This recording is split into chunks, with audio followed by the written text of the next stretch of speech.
नमस्कार मंडळी, तुम्हा सर्वांचं आपल्या श्री महालक्ष्मी या चॅनलमध्ये खूप खूप स्वागत आहे. तर नेहमीप्रमाणेच आज आपण परमपूज्य श्री संत बाळूमामा यांची कथा ऐकणार आहोत. यांचा एका भक्ताला आलेला असा अनुभव आपण पाहणार आहोत. परमपूज्य श्री संत बाळूमामा यांचा महिमा अपरंपार आहे. त्यांचं प्रत्येक भक्तांवरती लक्ष असतं आणि प्रत्येक भक्तांना ते आपापल्या परीने त्यांचं फळ त्यांना देत असतात. प्रत्येकाच्या कर्मानुसार प्रत्येकाला फळं हे भेटत असतात. त्यामुळे थोडा उशीर का होईना पण बाळूमामा प्रत्येकाला आपापल्या इच्छा मनोकामना त्यांच्या पूर्ण करत असतात.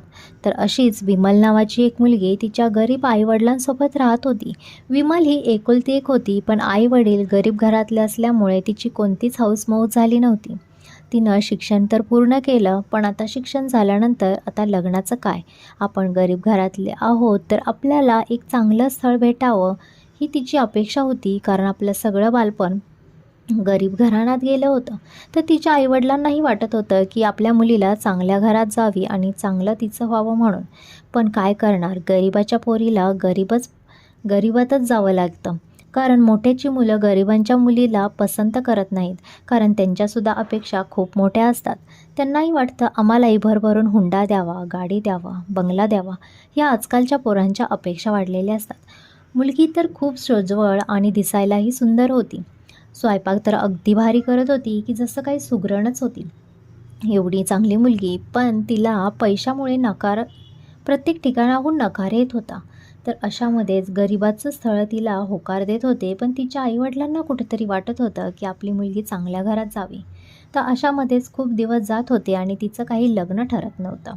तर तिला असंच मोबाईलवरती परमपूज्य श्री संत बाळूमामा यांचा महिमा ऐकायला भेटला आणि तिने सुद्धा आदमापूरला जायचं ठरवलं.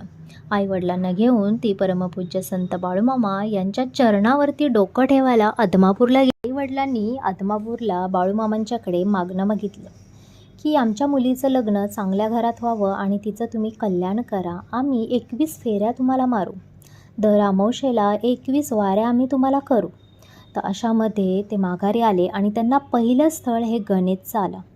पण गणेश हा खूप गरीब घरातला होता, पण एका कंपनीमध्ये चांगल्या काम करत होता.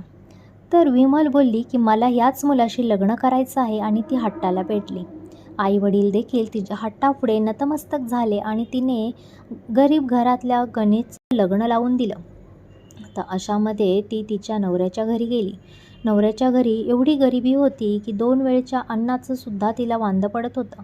दर महिन्याच्या शेवटी तिला कसा महिना काढावा लागत होता. तर अशामध्येच एकही शब्द ती आईवडिलांना सांगत नव्हती किंवा त्यांना कळवत देखील नव्हती. आहे ह्या पैशात, आहे ह्या परिस्थितीत ती राहत होती. तर अशामध्येच तिने परमपूज्य श्री संत बाळूमामा यांची पूजा अर्चना करायला सुरुवात केली.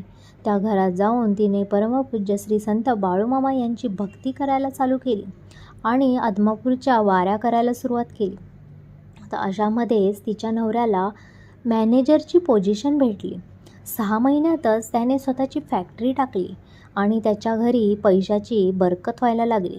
प्रत्येक कामातून त्याला पैसा भेटू लागला. त्याने 2-3 बिझनेस उभे केले.